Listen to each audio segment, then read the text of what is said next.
Hey everybody, welcome to another edition of CollectFutbol Live Conversations. This time I have Mark Rosser on. He is the person, what do you say, owner or in charge of Just the the one who started the Facebook page for vintage Okay, soccer. the Yeah, founder of sure. the Yeah, Vintage Football Soccer Cards group on Facebook. Super great resource and community. I have a link in the description below if you want to join. Make sure you answer the questions, or Mark's right. gonna Yeah. tell you to hit the road. Just tell us who your favorite team is. That's all we Yeah, ask. so It's not too that's hard. pretty easy. So Yeah. welcome, Mark. Nice to have you. Nice to have Okay. you on. Thanks, Bill. Yeah, I've seen your shows. I love the stuff, and obviously with the Discord, I love being a part of that and the community. So thanks for all you do. Yeah, hey, my pleasure, and thank you as well. So why don't we kind of cover that a little bit to start with your Facebook group? Okay. Can you kind of give me a history of it? What made you Yeah. start it, that sort of thing? Sure. So, like the pandemic hit, and I was getting back into the vintage soccer a little bit, and I was just looking on Facebook, and I was looking like, where's a group of people? And this was about May of 2020, and I looked around, I saw soccer panini groups, match attacks, and all this stuff breaks, and I found one group, but it didn't have interaction, and so there was just one guy posting stuff there. He had cool stuff, but I'm like, we gotta have something. So I started the group. So it's me, and so then I tried to like reach out. How am I going to get people? So I uh, I looked up some of the other groups and asked the administrators, can I place like a little ad that I'm going to start this group? And then I looked up for people who were interested in vintage cards, like people that wrote books, people that had websites, like Carl Wilkes. I reached out to him. He was one of the first people to join. People with websites. I think Chris Lee with his Reading website, and and actually the first person to join is a member of the Discord, someone that you probably know pretty well, and that's Mitchell Walters. And so he wrote to me, and he played soccer with someone who I knew. He played with the Harrisburg Heat, I think, and he said, I don't know much about vintage, but I want to learn. And from seeing on the Discord, he's learned a lot. Oh, he definitely has. Yep. Yeah, yeah. So I mean, we've all come so far since like that was May of 2020, and so we've grown to about over 1,800 members now, and people from all over the world. So a lot of Americans. The people I reached out to first were a lot of people in the UK. So in the beginning, it was very a lot of the cards we were seeing were English cards, and Scottish players from Wales. But gradually we've gotten people from really all over, and I mean that's been part of the fun of it, is communicating with people about the beautiful game, and people from different countries. Like a couple people I think of, like Gerardo Sanchez in Belgium, or I was talking with Matthias Holt in Sweden this week, or John Howden in Valencia. So just all these people, and you see just the excitement, just the different perspective on it, and people collect different ways in different countries. I mean, you know about that, and we can talk about that a little bit, but it's just all sharing that common love of the beautiful game, and the players, and the history of it, and the cardboard or the stickers. Yeah, I mean that's totally it, right? Like, I mean, if you're getting into vintage and you're not just purely an investor, the reason that you're getting into it is because you care about history and you like to learn about history. And the great thing about like your Facebook group and the Discord is, with so many people from all over the world, you actually we can learn from each other so much. And it's just people that are familiar with their region's issues or particular players. Even Mm-hmm. it's pretty amazing how this internet has Yeah, yeah, gathered a bunch of random people into truly a community. right. So Because I mean, I'll go through my day, and I'm not going to run into probably a single person during my 24 hours when I'm awake that's going to care that much about vintage football oh, soccer cards. totally, yeah. Um, but I can send something out on Discord or Facebook, like a random question about, you know, Dixie Dean or, maybe Ricardo Zamora, and boom, you get an answer back from like someone in Spain or England within like 2 or 3 minutes, because it's like, you found your tribe. Oh, totally. And it's pretty darn cool. So, Yeah. Yeah. um, so yeah, it's crazy because like when I joined your page, I don't know, it felt like it had been around much longer. And I don't know what the reason for that was. I'm not really sure why that was my perspective, but maybe it's just because everybody seemed to be really helpful with each other and that sort of thing. So Yeah, we um, tried to set kind of a tone, so it's I mean, I love Messi, I love Ronaldo, I like Messi better. I love Pele, Maradona, but this is like our page is like about the other guys and kind of the history, not just like, hey, can I buy a Pele? It's like, hey, tell me about, Puskas, or tell me about Di Stefano, and just like people's posts, like we encourage them to kind of just share some knowledge. And like John Howden, like he shared a lot of things about players from Spain, and his interest with Valencia. In the beginning, there's a guy named Pat Bristow. He's got a great site called Doing the 92, and I'm like, what's Doing the 92? It's like going to all 92 stadiums, but he's got oh like all these, his site is similar to Alan Jenkins in that it shows a lot of pictures of different cards through the decades. And actually, one of the very first posts, he was talking about one of his favorite cards. I printed out a picture of it. It's a little hard to see, but it's Harry Gregg, Manchester United goalie, from the A and B C series, and it's just like it's a piece of art. It's just it's very cool that way. So yeah, it's a chance to share. Like I think of, the Discord and the Facebook group, and I think they're both great for vintage soccer, and they kind of like fill different roles. Like the definitely. Facebook group is like, it's like a stroll through the park, and like a museum, and the Discord is like, you're like on the market floor, you're like at the game, like it's there's just so Yeah. much going on. So it's, they're both great, and they just kind of fill different roles, and they Yeah, the complement the each other focus well. is different, Yeah. I would think. Like, it's Yeah. yours. The Facebook page is definitely more informational, and Yeah. I feel like the focus of the Discord is a little more market Yeah. Yeah. focused. So, Yeah. and that's great. It's good to have that, both of them, to complement each other, and it's a good thing. So you started the Because some of Facebook the page. Yeah, because some of the on the Facebook page, like some of the folks who are in Europe or the UK, I mean, they're more traditional collectors, Mhm. and so like the way people in the United States collect more, like the whole rookie thing or Right. rating of cards, like some of the people in the UK, they've been collecting for 20, 30, 40 years, and they're very happy with what they're doing, and some people in America just they do it a different way, and Yep. it's like different styles of football, different styles of collecting, and it's just important that we respect each other, and as long as people are doing it in a way that they're having fun with, I think that's great.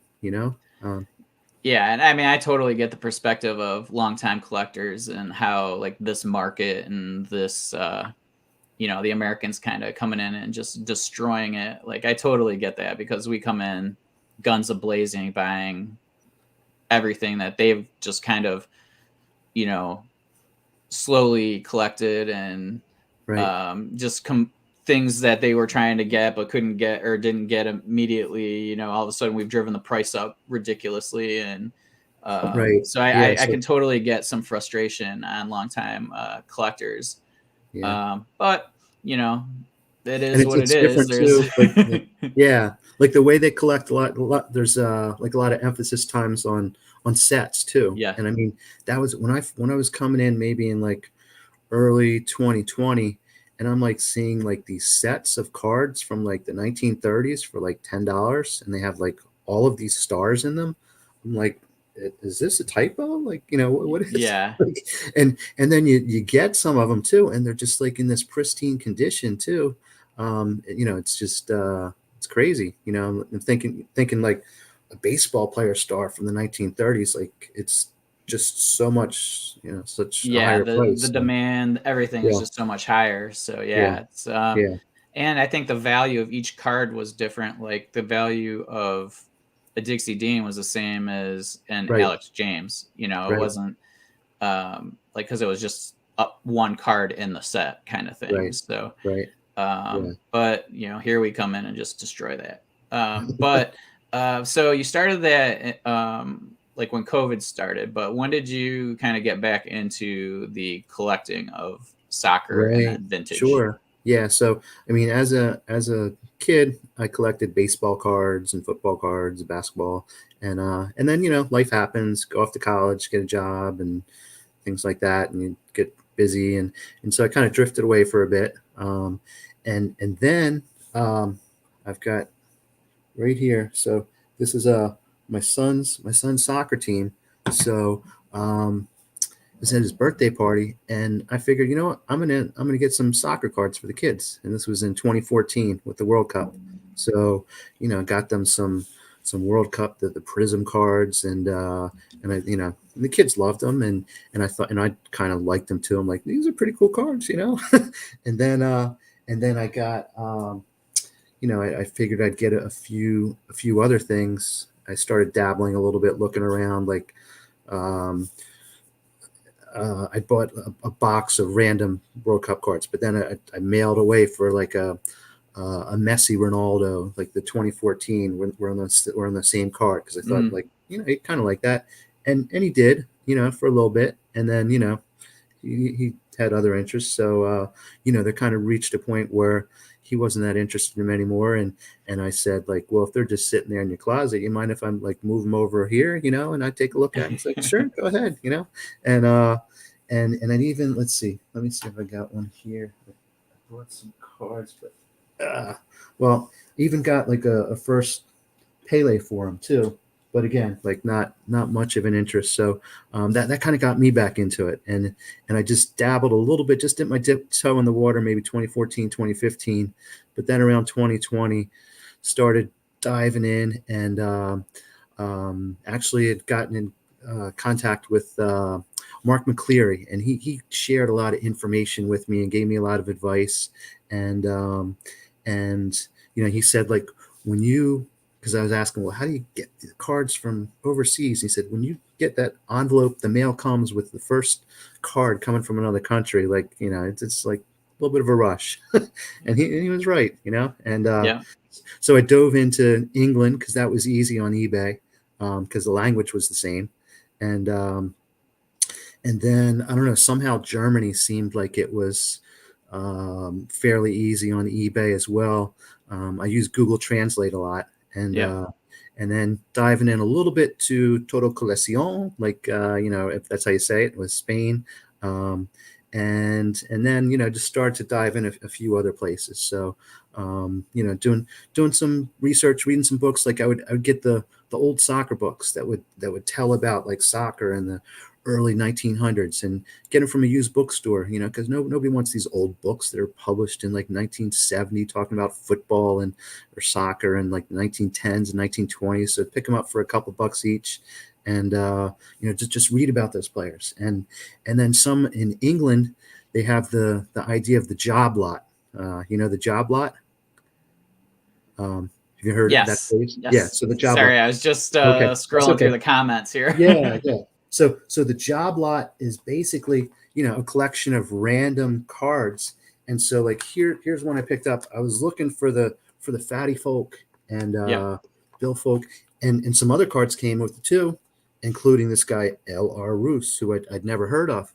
So, like, I do a little research on him and find out he's this amazing Welsh goalkeeper, and that he's actually responsible for like some of the rule changes in soccer. So he used to be, as a goalie, able to, if you bounce the ball, you could bring the ball all the way up to midfield with your hands, and he would do that as part of the attack.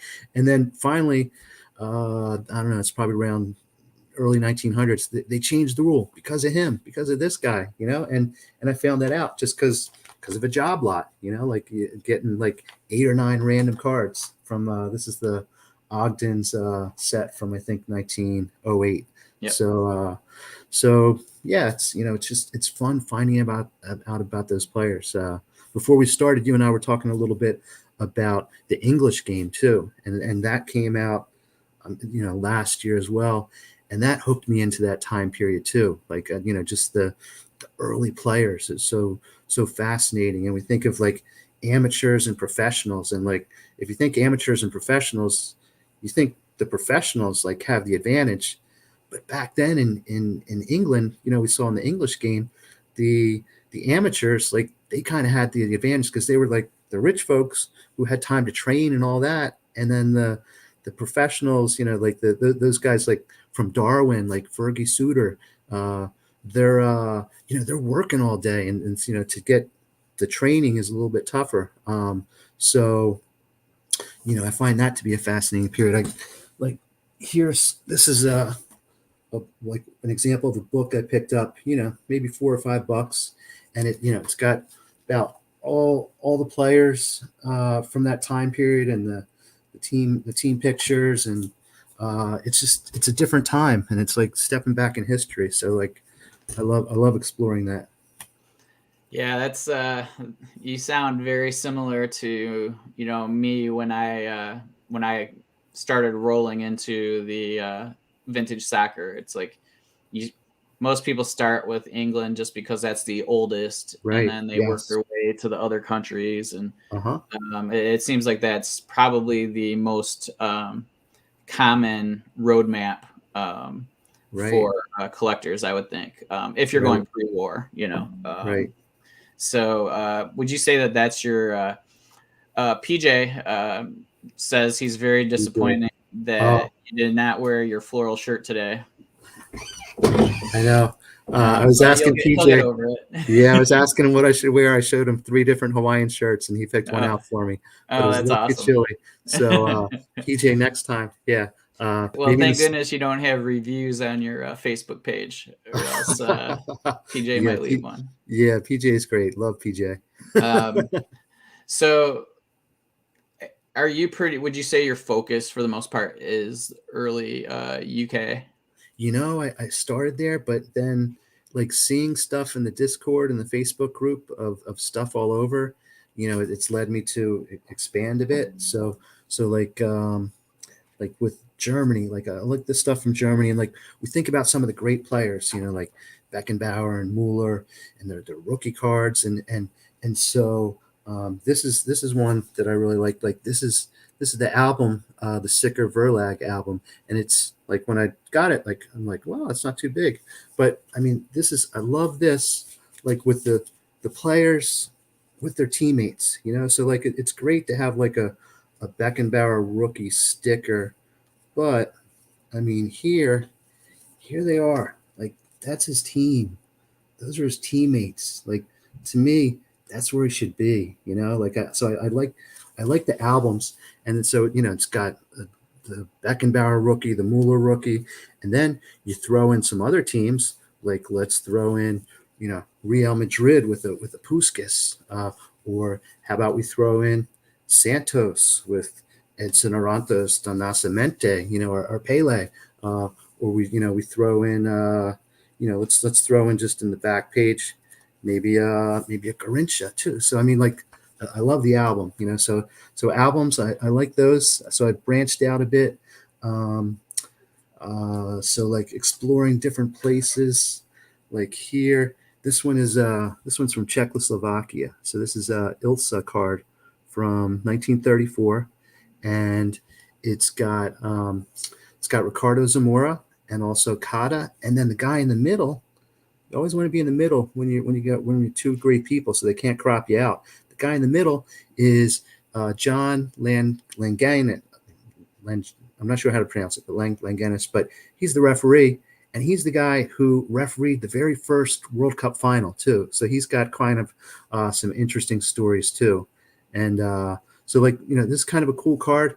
Sometimes these old cards might not have much on the back. It's just got the first card in the set, and I just got my first PSA batch back, and so this was one of the ones in that PSA batch. So it was kind of cool this is the only one, like pop one, you know, like there'll probably be some others that get graded, but you've probably experienced that too, where you're like, you're looking at a card where you know there just aren't that many of them, or you know, not that many around. Uh, we think about the United States with like Honus Wagner and his cards, and like there's only 50. And then we talk with some of these soccer collectors, and like 50, that's a lot. Like there's only like 4 or 5 of these, you know. So Yeah. it gives that perspective. So I'm, you know, I started with England, but I'm kind of branching out. People say you should focus, and I get it. I try to focus like 1975 or so. That's probably my cutoff. I don't do much after that. Like, you know, a Platini, like that's great, but like that's not my thing. You know, someone Yeah. sends me one, I'll hold on to it, but you got to pick your focus a little bit. So I like the stuff before then. Just because like in my mind in the U.S. 1980 is like kind of when the junk era starts, you know. And I know it's different in soccer, but in my head, I'm just like, well, I was a kid then, so I want to like learn about the stuff before you know I knew all this stuff, you know. So Yeah. um, that's what I like. Yeah, Yeah, it's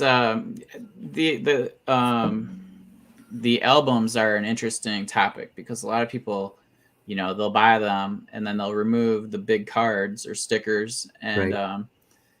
then you have this album, minus Yeah, certain cards or completely destroyed depending on how it's done. right, And um it's always been a inner battle for me because I right. I bought a bunch, or not a bunch, but a handful of Uh-huh. albums with Hmm. Pele rookies in them, and Hmm.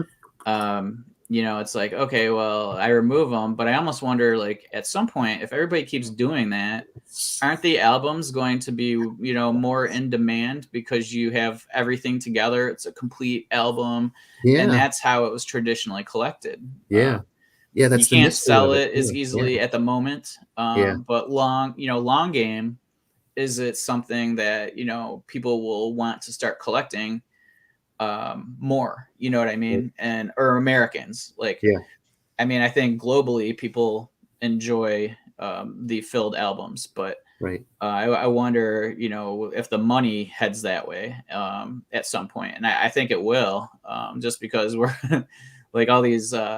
I'll use Aquarelas, the yes. Pele's, like everybody's just taking those out of the Hmm. albums, and Right, so I just have to imagine at some point in time, uh, there's not going to be as many albums complete. right. Yeah, Maybe that's a bad example since every single album is complete because they give you the whole set. But yeah, it's an interesting thing that I've bought a few that I just can't, like 55 with the Grincha, and it's like, man, like I'd love to take it out and have it slabbed, but at the same time, I mean, the whole thing is complete, and it's just like, can I do this? And I wouldn't be selling it at, like PJ just put in the chat. right, If you're not gonna sell it, you may as well leave it. And right. Yeah, yeah, so that's always been something at the back of my mind when it comes to that. But I have also removed some Pele's from the yeah. Aquarela album. Yeah. So No, it's understandable. And with that too, I mean, it gets back to, I think, um, a question or dilemma that a lot of us have of collector, yeah, investor. And yeah, I think, you know, some people come in as collectors first, and then, you know, they see like the prices, and you know, you have to consider some of those things as well. And then some people come in as investors and they become collectors too. So, you know, like when we look at our collections, you think like, yeah, you know, I could sell that, you know, for a nice tidy profit, but you're like, yeah, but I don't really want to let it go, you know. yeah. So it's always that inner conflict, and Well, yeah, and I think, like, not necessarily, like, I mean, some people just want to collect a particular player, so I mhm, totally get getting it removed from an album. right, right, Like, I mean, but it's just a matter of the where you're from and kind of how you collect, and right, it's different strokes for, so it's an interesting conversation for sure. right. So we were talking earlier, and you had mentioned that 1975 is kind of your Yes. cutoff, Uh-huh. and something caught your eye one day when you were looking at some cards. Right, right. So this this is back to my youth, okay? And people who are not in the U.S. might recognize this format. People who are in the U.S. would recognize it too. But this is a 1975 Topps baseball card, Willie Montanez for my Phillies. And so, like, I knew these growing up. I bought these, and it was a cool card. It's very 70s with the color. And I knew nothing about what was going on across the pond. That at that same point in 1975, Topps is making football, called football or soccer cards, same exact design. There's Bobby Charlton. So it's just like a really neat connection. They did it for a few years as well. And then you were mentioning, Bill, something about South America as well, I think. Yeah. So this is something I was familiar with, and I'm just going to share the screen for a few things. But so this is the 1960 American football cards. So you have this design, and Jimmy then Brown. yeah, Jim Brown, probably the best running back of all time for Yeah. the Americans. But American football, as we like to call it, right? yes, and As opposed to then football. yeah, the American football, which where we use our hands for everything and only use our feet every so often. So it's kind of the Yeah. opposite. And then so we had that, but then also 5 years later, Look at we that. have this same design, but being used in South America for the Golazo crack. So That's a sweet um, looking card. yeah, so like I love, this is one of my favorite designs. So it's kind of funny how I think Topps and Bazooka had their hand in a bunch of a bunch of companies back then with producing cards, and maybe they printed the cards for all I know. I don't know, but they definitely kind of mixed and matched in different nations, whatever they Right. had, I guess. So, Yeah. but what's Yeah. interesting is that Argentina crack has the football shaped name spot in it. So the Yes. American football shaped. Right. American football. So it's kind of funny to see that happen. But Yeah. yeah, it's just kind of cool that like things that we didn't even consider, and all of a sudden you see a taste of something else that you're familiar with somewhere Right. else. So Right. yeah, pretty And cool. then just when you flashed up there the Pele card, Mm, I know you went to Alan Jenkins' website, yep. and I just want to give a shout out to him. I don't know if he'll see this ever, but I mean, what he has done to catalog, soccer, football cards is just incredible. It's such a resource that, I mean, all the collectors use, and it's just really incredible. And so when I first started the Facebook page, I sent, there's an email link, so I emailed him, and he was very kind, and he wrote me back, and he told me about his favorite players and his favorite team, and so this is for you, Alan. Alan Jenkins with his blog spot. So one of his favorite players, John Charles. So I'm just going to show a couple John Charles here. We got I think this is 1960 Nanina. And we got another Subateo John Charles here. One from the Wizard, a nice little John Charles in color. And then this is a pretty cool one too. When you talk about, when people say cadet suites, we think like Bobby Charlton, like 1958 rookie, or Jimmy Greaves, but they also did some transfers, like some decals before that. And so here is here. Oh, there you go. Yeah, cadets. Mhm. Yeah, exactly. So this is just a little bit before. And again, this is like these aren't in demand so much just because people just Yet. don't. Yeah, they don't know about them. Let me show you one other. I've got I mean, I've got it here somewhere. I've got the Jimmy Greaves one from there. Like it's 1957, I think. Yeah, I'm because looking. that's his first issue, actually, I believe. Yeah, and it's not, people don't know that it's out there. So anyway, I'll find that later. But Yeah. Oh, you know what? Let me show you one other. Here's another one when we were talking about um, the early FA Cup. So this is one that I got from Carl Wilkes. So this we've got the good old Wanderers play up. So the Wanderers like winning the first FA Cups, and we got the back here. And I asked him about like, well, there's other Wanderers. Like, how do you know it was the Wanderers? And he took the time and explained it to me, like all the clues from the cards and the other thing. And so it's just cool being able to interact with the people that know this information, and people like you or Alan or Carl who are like preserving this information so that we can pass it forward too, about the history of the game, the cards, etc. Yeah, that's a big thing is we've put a lot of work in over the last 10 plus years, just educating ourselves, and it was a lot of effort. And Right, so like what Alan has done is humongous, because like what we might have on a spreadsheet, or we might, if we were doing something along those lines, or just something that we figured out, that stuck in our head, like he documented all this stuff. And right, that's huge, because like if I went to if there was something that kept track of like the websites that I visit the most, I would imagine that the Cartophilic is like right, one of the top couple, right, probably ESPN and that, right, like it's right, sure, yeah, so it's such a huge resource. And we've kind of been talking about like how do we, like on our end, preserve what we've learned. um I don't know how we're going to do that, but also, it's how do we,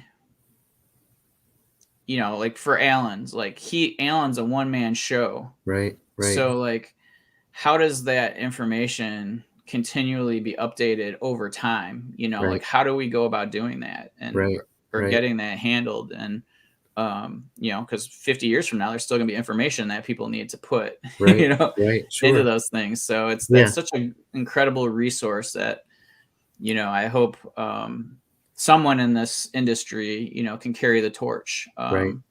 And I think we're And doing it a little bit already too. Like I know Matt, works at PSA, mm, and I know like we get feedback that we share with him, and that they've made some changes there, and it's tough because people are still learning new information, but yeah, they've made some changes when we get the information, and sometimes it's a matter like when you're figuring out the year, sometimes like they're released over a couple years. So there may not be yes, like a 1928. It might be from like 1927 to 1930. yep, Or sometimes it takes like rolling up your sleeves and like looking at every player in the set and what team he was on. And then you can figure out, oh, okay, all right, well, I think it's 1952, or sometimes it's pretty simple, like that Bobby Charlton Chicks card, which yeah. sometimes people say is 1958. On the back, it mentions like something happening in Yeah, it was a 1959. a match that The his goalie first scored. goal against Tottenham, Yes, and yeah, his first goal against Tottenham was in yes, '59. Yeah, right, right, and like I think a TV show he was on too. So like it's sometimes you just got to roll up your sleeves and yep, do the work. It's the clues are there. yep. Sometimes the clues are there. They're not always there. Well, Um, and that's there was a Billy Meredith that PSA had graded as 1913, uh and on the back there's a mention of a match in oh 1916, yes, the and captains it's one. the F&J Smith club records. Oh, Club and Records. That's it. Yeah, and yeah, yeah, so I mentioned that to Matt, and they're going to get that updated. Of course, I had one that was just got sent back to me with the 1913 date, because right, I mean he wouldn't have been able to react that quickly. right, But right. Sure, sure. um yeah, it's but then there's others. Like I had these old I bought a lot of about, I think they're 15 Dutch cards from like 1900 to 19 teens, and it's all the same cards. And I actually sent a message to Alan, because I was like, I have almost the exact same thing, but they're a little different, and so he kind of added the information I had and the scans I provided. But Okay. like based on my research, I thought they were from 1913, but I didn't like because I did exactly what you were talking about, where you had to go in and you search each player and the Right. team that's Right. listed, and see the years they played, and you kind of chart it and you see where they all intersect, and then you can Right. kind of go, okay, well now I know Right. it's in this range. Uh-huh. Well, um, I listed one just on eBay just to Float a see balloon. see Float a kind of balloon. where the what kind of value they have. Yeah. And somebody reached out to me from the Netherlands and was like, yeah, you have your years wrong. And I was like, well, can you explain to me why? And he says, well, I've been researching the set, and there's a player in the set where it's only 1907. They only were only on the team in 1907. And I said, Oh, well, I have a card that says only 1913. right. Right. So like Yeah. now it Yeah. makes you go, okay, well, it's not a set from one year. It's a Right. set from Yeah. 1907 to Yeah. 1913, or at least those 2 years. Maybe they did, a second run or something like Sure. that. Yeah. So it's kind of interesting and fun. Yeah. It's I was an auditor in my former life, and Okay. so it kind of brings those skills a little bit into it. Uh-huh. And yeah, it's you got to be really nerding out to do that kind of stuff. But if you're really interested, you'll do the work, right? Right. Right. So, Yeah. And then sometimes, there's rewards for doing that kind of stuff too. So, oh, for sure. And you're yeah. learning along the Yeah. way. So Yeah. it's like the information about these individual players, like I would never have learned about, these 15 players Right. otherwise. And, Right. I learned, okay, well, these guys played in the Olympics in you Oh, know, yeah. 1910 or Right. 1912 or whatever Right. it Right. was. And, Yeah. they won the bronze or they won whatever. It's just it's pretty cool to learn those kind of things. And Right. so yeah, That was sorry, a little. completely tangented there, Oh, but that's okay. Yeah, I mean, um, see that's the thing about like the vintage football. There's so many different tangents, like different yes, countries, different eras. Like if you're collecting baseball cards, there's different leagues. There's the minor leagues. There's Negro leagues. There's American Association, like back in the day. But it's basically baseball in the U.S. But there's just so much with vintage football, and there's it's just never ending, which is kind of the excitement. There's always a new door to open, a new path to take. yeah, Yeah. And like when you talk about the Olympics, that was like a little subset that I kind of explored, like the British players, the English players winning the 1908 and 1912 Olympics, and some of those, like Vivian Woodward, who was a great player with Chelsea, and Reverend Kenneth Hunt, I think played the Wolf, with the Wanderers. So, just these different avenues to explore, and interestingly, I think so 1908, you've got the English team winning the Olympics, but in 1904, I forget where it was held, but there were basically like just three teams, and it was like yeah. some like I think random. both of those years there was one where they only had two, where it Yeah. was a test match, Yeah. basically. Yeah, and then it was like a random team from Canada. Yeah, I mean, I'm sure they were good players for the time, but like some of that stuff's interesting. Or for me, like going way back with the American history, because like it's hard to find the American history of soccer, the early history, like yeah, 1800s, late 1800s, early 1900s, because like in England, you've got the split between rugby football and association football, like where the name soccer comes from. You've got that split. And then here in the US, we've got the split between soccer, association football, although it's not called that, and American football. And, they're kind of like overlapping at times. And so I'm in the Philadelphia area. Um, that's been kind of a hotbed and for some of the early times. And actually, like, here's one thing that, again, probably not a lot of value, but like interesting to me. This is the first NCAA champion in soccer, Haverford College. And like some of the players on this team had been to England and kind of bring some things back, and just like that early history is so interesting. And even I'm blanking on the name, but around 1920s and 1930s, the league in the United States for soccer, and how it almost took off, but then like a few things happened, and the popularity waned, and it could have been this other path, but there's just not that much around for to in terms of things to explore with cards or memorabilia from like the early 1920s, 1930s, etc. Um, Yeah, that's actually, it's funny that you bring that up because like in our premium video this week, we had a conversation about exactly that because somebody had asked about pre-70s USA cards, and we really couldn't come up with too much. right, right, Just stuff during the World Cup, 1930, 1950. right, Other than that, there's just not a ton. And right, of course, there's not a ton of history for the United States either, right, aside from those. So right, pretty interesting. And because then there was no World Cup until '94, so it's a pretty for the United States. So right. There is, um, I think, a historical society for American soccer that's looking into a lot of that. They have some space on Facebook, and I think they're trying to do some things. But it is a challenge to find all that stuff. Um, and I probably maybe a year or two ago, I bought. There's a movie about the 1950 team, and I got like when the movie came out, maybe 15 years ago, the daughter of one of the players got the players who were still living to sign this poster. So oh, I cool. picked one of those up. So that that was kind of neat, and especially getting it from the daughter of one of the players. Just that. I think I saved the eBay messages. Just for It's provenance, yeah. product. Yeah, you got it. You got it. Yeah. Yeah. So you mentioned you had gotten your first batch back from PSA. So Uh-huh. and you had kind of not really collected since college, Right. seriously, would you say? So Yeah. grading wasn't the same then, obviously, or there was no grading at that time. Right.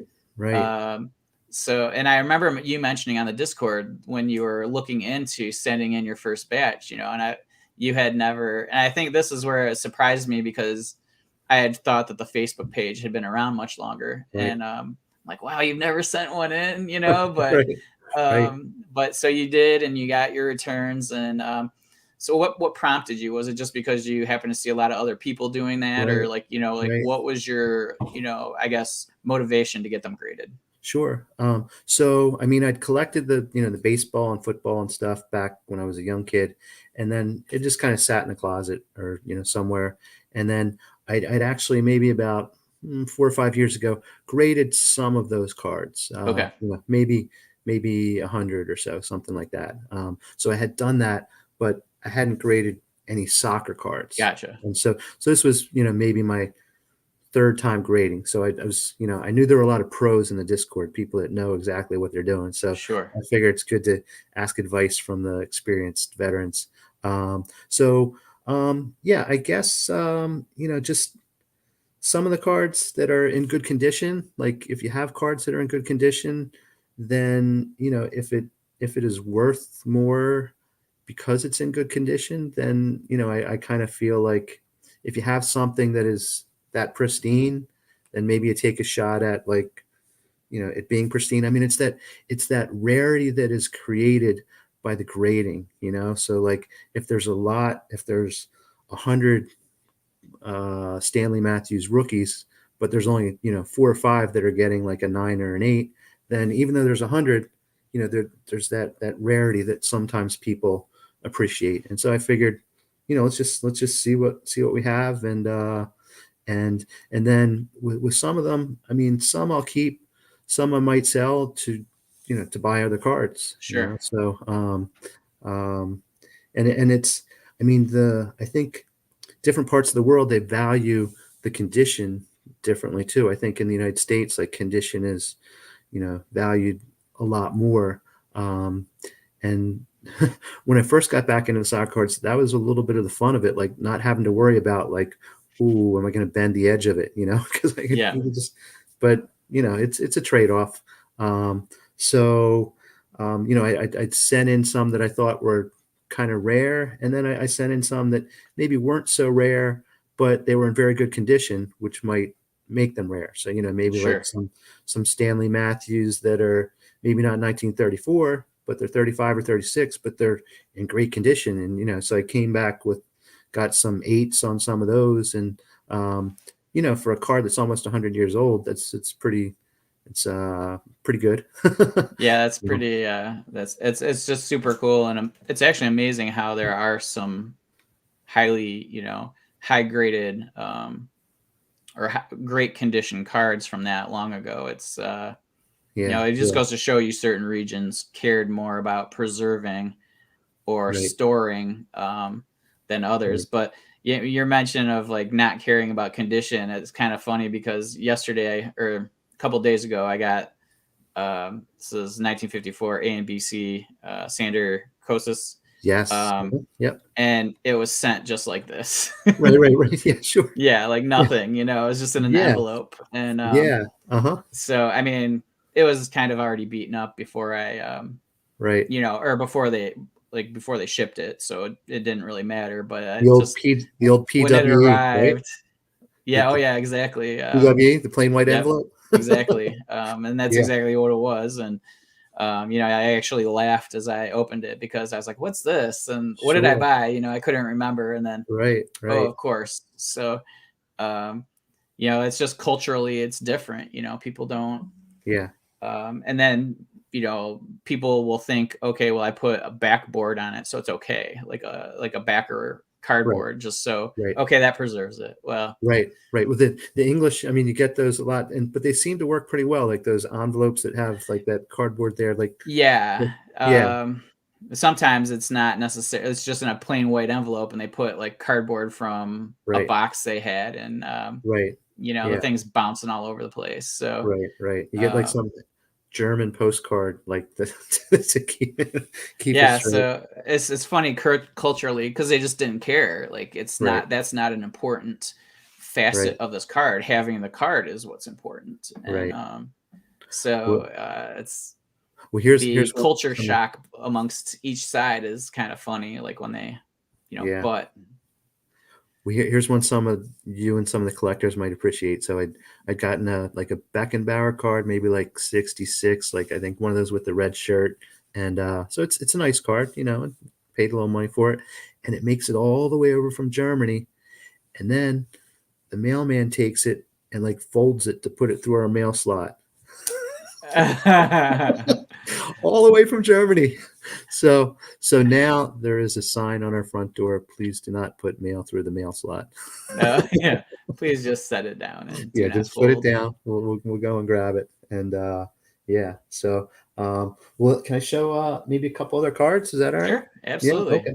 All right. So um, I'm a big Stanley Matthews fan. So let me just put a recommendation out if anyone wants to read about him. This is his autobiography, Stanley Matthews, the way it was. It's a little bit long, but you get inside his head, and he is like, I mean, Sir Stanley. I mean, he's a classy guy, and it's just a different time period, and I just found it fascinating. And so I like collecting his cards. Um, here is Here's one of these. This is a 1935 Carrera, and this is from a set that's actually includes other popular personalities. So I think the other player in here was Baston, but it's a kind of a neat one, that oval shape. So a young Stanley. Yeah, that's a second year. Yeah, and then here's another young Stanley, Barrett's, and I think what people are finding is that some of these people are finally starting to discover like which of these sets are like more rare. And Yeah, sometimes the idea of like, oh, it's a rookie, and that's like our American mentality. And like, why do we value rookies? Well, maybe because like we didn't know the player was that good, so not that many cards remain. But if there's like so many rookies compared to like a second year or third year card where there aren't, then maybe people need to rethink it a little bit. This is kind of a fun one, like kind of a unique style. This master vending. This I think the Bobby Charlton from this year is also one of Bobby Charlton's rookies. But I just kind of like that one. It's a little bit unique, and then he played for quite a while. So Here's one. He is a bit older as well, and then here, this was one I picked up, uh, an autograph, and there's two autographs on here. So we got Stanley Matthews and Stanley Mortensen. So we think of like the Stanley Matthews final. Okay, so like 1953, it's like the Stanley Matthews final. Well, guess what? Stanley Mortensen had a hat trick in that game, so let's give him a little bit of props too. Right. So, and in terms of like, well, you can get this like authenticated by PSA. Now, like, here's my authentication right here. I mean, you can just tell like this like meant something to someone, and Yep. so like the fact that I love it that it's kind of like just taped So around. sealed. Yeah. Yeah, it's like that's how it was. That's how it's meant to be. So Stanley Matthews, he's one of my favorite players, and yeah, I like collecting his cards. Yeah, Yeah. He's somebody I always keep an eye on in my searches. There's no doubt about it. yeah. There's actually a really good like documentary on his career. Oh, okay, okay, And I yeah. actually think a film or a movie as well. Right, right. Because he would go like later in his career, I think traveling to other countries to coach, and part of it was like financial. Like, they weren't paying him that much back Yeah, then. He's talking about like in his, first or second year getting like 12 pounds a game. And so that's it's interesting. I was just reading an article or some, I don't know what it was. Maybe it was Wikipedia or something. It was a player in I'm already blanking. I didn't get a lot of sleep last night, so woke up in the middle of the night and couldn't fall asleep. So I think I read some articles, and yeah, it happens. so my brain was foggy. But it was the first player to be transferred for $1,000, Okay. and or no, this was me reading on Jimmy McGrory, and he was getting paid £2 a week when he started, and then he got up to £9 per week, and then they tried to sell him uh, to Arsenal for 10,000, and he didn't want to play in England. He wanted to stay in Right. Scotland, so Right. they cut his pay by a pound per week because they lost 10,000 pounds. Oh man. Yeah. Yeah. So it was just another time, like the dollar amount, or the pound amount. Right. Right. Like, and then you see that in a lot of sports, a lot of the vintage players, like in American football and hockey and, um, probably even in baseball at some point. But, it's crazy that these guys just played it because they were good and they loved playing it. And, some of these players had other jobs. So it's Right. pretty amazing that some of these all-time greats had to work till the day they died just to keep living. Right. We think of Tom Finney, the Preston plumber. So I mean, his dad made him get his plumber's apprenticeship in case this soccer thing didn't work out. Well, worked out pretty good for him. But, I mean, I don't Yeah, know financially. I mean, I think it's Stanley Matthews. I think like he was running like a hotel too at times. In the off season, and yeah, so um, it's different times certainly. totally. There's my family was close with some Hall of Fame hockey players, and there was like from the that played in the 50s and 60s, and in the off season they would sell cars. Like it was Oh, just uh-huh. it was like they didn't like they're in the NHL or the Hockey Hall of Fame in Toronto, but they still had to work in the summer Right, to make ends meet, which is just crazy to me that you could be one of the best players ever and still have to do that. So right, right. And I uh, think someone was saying with like with the Germans, like you see a lot of German cards that are autographed, and someone was saying, some of the players would do it for pay because they just weren't getting paid that much. And like you see when you go to the German eBay. Like there's a lot of autographs There there. are a lot. Yes. Probably some of them are even real, right? You know what I'm saying? At least half of them, I would guess.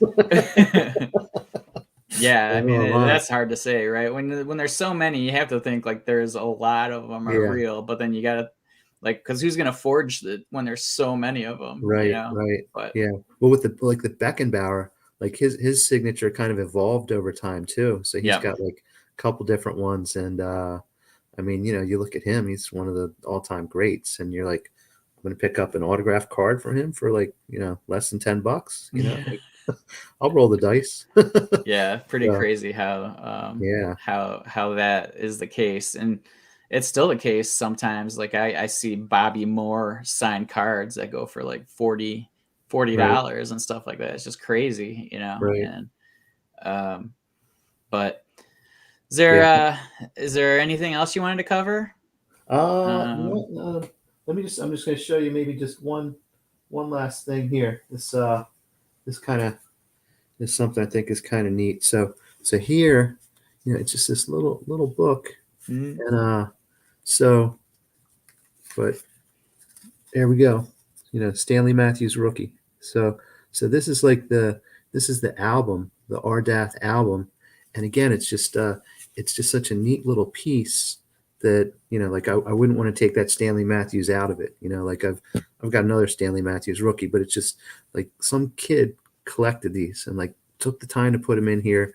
Like I just like that kind of piece of it too. It kind of takes you back, So it's yeah, that's the thing, right? Just appreciating the history and the efforts put in by somebody many days past, and yeah, probably, and it's just like it's really like a historical artifact at that point, right? Like, right, I mean, there's right. a Yeah, handful of them out there, but it's not like there's yeah, yeah, 1,000 of them or anything. I don't yeah, think, but yeah. So it's just that connection to the past is kind of cool. So totally. yeah. So, anything anything going on at the Facebook page? Is there Well, I'll give a shout out to our man Chris Lee. Every Thursday, Chris takes like the best, well, the ones that he likes, that kind of stood out, and makes this collage. And like the so scans that people share? yeah, so Yeah. he mashes them up every Thursday, and so that's kind of a fun thing that we do, and we just do different themes, and it might be something like goalkeepers, like show cards of goalkeepers, or maybe it could be today, or we've got like illustrated cards, like where people put illustrated cards, or maybe like team photos or postcards, or even things like the tatty cards, tatty. They like the ones kind of torn up a little bit, or sometimes we use the English expressions. One of the guys said, let's do one with dodgy facial hair. I'm like, I don't know what it is, but let's roll with it. um, so we just try to kind of pick themes to bring things together where people can post cards from wherever they are from, different countries, or following different teams, maybe a category boyhood heroes. So we just try to do a variety of different things. And we did do a secret Santa exchange this year. So we had people from different countries got involved in that. So that was kind of neat. And so yeah, I mean, we're open to new ideas, and it's like the Discord, like you've got like a lot of members from all over with different ideas, and I mean, I know like on the Discord, you've got the different channels and stuff, and the different categories, and so it's something where we want it to be people's group, and let them have some input into things we do. So those are some of the things right now, but we're open to new things as well, and just kind of enjoying the sharing experience. Yeah, it's a really great resource. So like anybody who isn't a member, I highly recommend you checking it out. And again, I have a link down below. So just click on that and answer a few questions, or a question, Yeah, yeah, and you'll probably be allowed in sure. if the bouncer allows it. And it's truly a really good group, super informative. I read a fair amount. I don't participate a lot. That's But like okay. I'll Yeah. bounce over there, and there's so much information because people like to, there's people write up these good explanations along with, um, like when you do those, like you were doing the facial hair, and Right. then Right. there'll be like a paragraph write up on the player Right. along Right. with a picture of the card and or of the player, and so it's a really good resource just to learn about things that you probably didn't even know you wanted to learn, Right. and along with learning what you want to learn. So highly recommended. I think you're doing a great job over there, Mark, and All right. Well, thank you, Bill. Yeah. yeah, and And right. appreciate you joining this afternoon. It's a good afternoon chat as opposed to a Saturday night one, so I appreciate Oh, that. okay. All right. Well, good stuff. So, all right. Well, great chatting with you, and keep up all your good work with the Discord and your videos and all that. And you know, let's just big old thank you. Yep. All right, and thanks everybody, and we'll see you on the Discord. Okay.